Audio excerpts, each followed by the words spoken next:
En direction Bruxelles. C'est un peu plus sérieux. Où nous attend là-bas notre correspondant Valérie Lerouge, qui couvre pour nous les affaires européennes, vous le savez peut-être. Et ce week-end, Valérie était à Bratislava, en Slovaquie, pour le sommet des chefs d'État. Alors là-bas, il a fait son travail, très bien. Mais ce que vous avez retenu, Valérie, de cette escapade-là, et que nous ignorions, c'est qu'il s'agit d'un pays qui est... vous me dites au top de l'innovation. Alors, laquelle innovation et à quel niveau, Valérie? Bonjour. Bonjour William, bonjour à tous. Effectivement, quand on parle de Slovaquie, généralement, on pense d'abord à cette architecture austère soviétique, à ces forêts qui recouvrent 40% du territoire. Et on imagine une économie encore un peu poussiéreuse, héritée de 40 ans de dictature communiste. Eh bien, détrompez-vous. Alors, il y a encore un peu de cela, mais pas seulement. J'y ai trouvé des startups hyper innovantes en matière d'informatique, de jeux vidéo, de télécommunications qui n'ont rien à envier aux nôtres et des PME qui ne ressemblent à pas grand-chose comme ça au milieu des champs de maïs près de Bratislava et qui recèlent des joyaux qui préparent notre futur, notamment en matière de transport. Voyez ce reportage réalisé à Bratislava ce week-end. Fantomas en a rêvé, les Slovaques l'ont fait. En quelques secondes, cette voiture de sport déploie ses ailes et se transforme en avion. À quelques kilomètres de là, c'est un projet de train supersonique qui va bientôt voir le jour.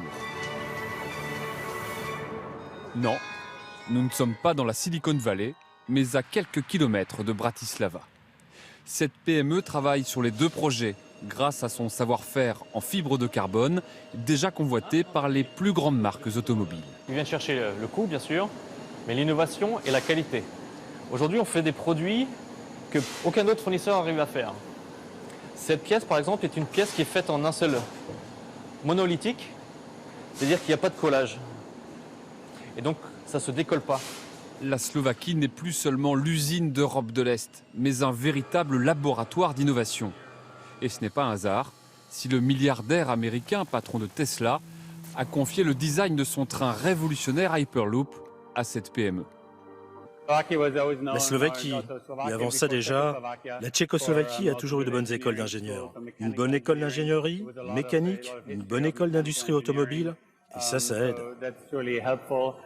Outre le secteur du transport, la Slovaquie regorge aussi de start-up en informatique et télécommunications qui séduisent les investisseurs.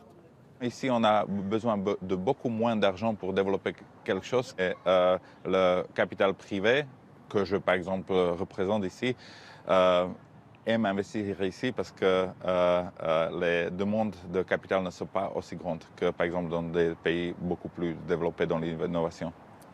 Désormais, tout un écosystème se développe autour de Bratislava, du côté hongrois et autrichien, ce que certains appellent la Danube Valley. La Danube Valley, effectivement. Mais les constructeurs automobiles européens, mais pas seulement, ne s'y sont pas trompés, non? Ils sont presque tous là-bas. Oui, alors d'abord pour des raisons de coût, mais ça ne suffirait pas à implanter des usines là-bas. Ils se sont aperçus qu'il y avait vraiment une main-d'œuvre très qualifiée. Alors PSA, le français, Ouais. y est, Peugeot Citroën, mais aussi Jaguar, Porsche, Audi.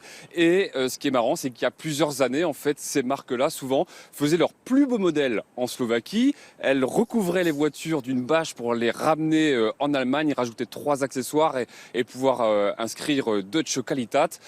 Et bien maintenant, tout le monde assume cette fabrication en Slovaquie, justement parce qu'il y a ce savoir-faire et parce qu'il y a de nombreuses universités, chefs d'entreprise et le gouvernement qui se sont associés pour donner une autre image à la Slovaquie aujourd'hui. Merci Valérie, à suivre. Bonne journée. Bonne journée à vous. La revue de